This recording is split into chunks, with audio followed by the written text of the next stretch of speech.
महानवमी नवरात्रि पर्व का आखिरी दिन होता है। इस दिन माँ सिद्धिदात्री की पूजा की जाती है। इस दिन के महत्वपूर्ण अनुष्ठान में कन्या पूजन और हवन पूजन शामिल होता है। चैत्र नवरात्रि की नवमी को राम नवमी के नाम से जाना जाता है, तो वहीं शारदीय नवरात्रि की नवमी तिथि को महानवमी या दुर्गा नवमी कहा जाता है। चूँकि इस समय शारदीय नवरात्रि चल रही है, तो इसलिए इस बार की नवमी महानवमी कहलाएगी। चलिए जानते हैं इस साल महानवमी कब मनाई जाएगी। शारदीय नवरात्रि का अंतिम चरण यानी नवमी तिथि हर वर्ष विशेष धार्मिक महत्व रखती है। इस दिन माँ दुर्गा के नवम स्वरूप माँ सिद्धिदात्री की पूजा की जाती है। लेकिन 2025 में नवमी की तिथि को लेकर लोगों में भ्रम की स्थिति बनी हुई है। क्या यह 30 सितंबर को है या 1 अक्टूबर को?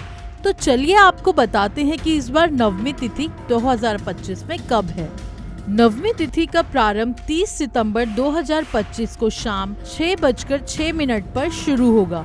वहीं नवमी तिथि समाप्त होगी 1 अक्टूबर 2025 को शाम 7:01 पर। अब कई लोग इस दिन हवन की भी श्रद्धा रखते हैं, तो उनके लिए हवन पूजन का मुहूर्त है 1 अक्टूबर को सुबह 6:14 से शाम 6:07 तक। इसलिए ज्योतिषाचार्य और पंचांग के अनुसार महानवमी का व्रत और पूजन 1 अक्टूबर 2025 को किया जाएगा। अब आपके मन में यह भी सवाल आ रहे होंगे कि यह रामनवमी है या फिर महानवमी।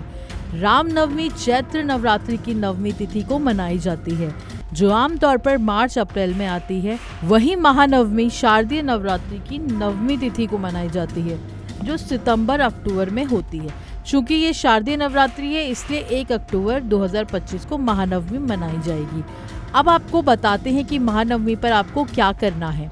माँ सिद्धिदात्री की पूजा करें, यह सभी सिद्धियों की प्रदाता देवी है। वहीं आप कन्या पूजन भी करें। 9 कन्याओं और 1 बालक को भोजन कराकर वस्त्र व दक्षिणा दें। हवन पूजन भी करें। घर में सुख शांति और समृद्धि के लिए हवन करें।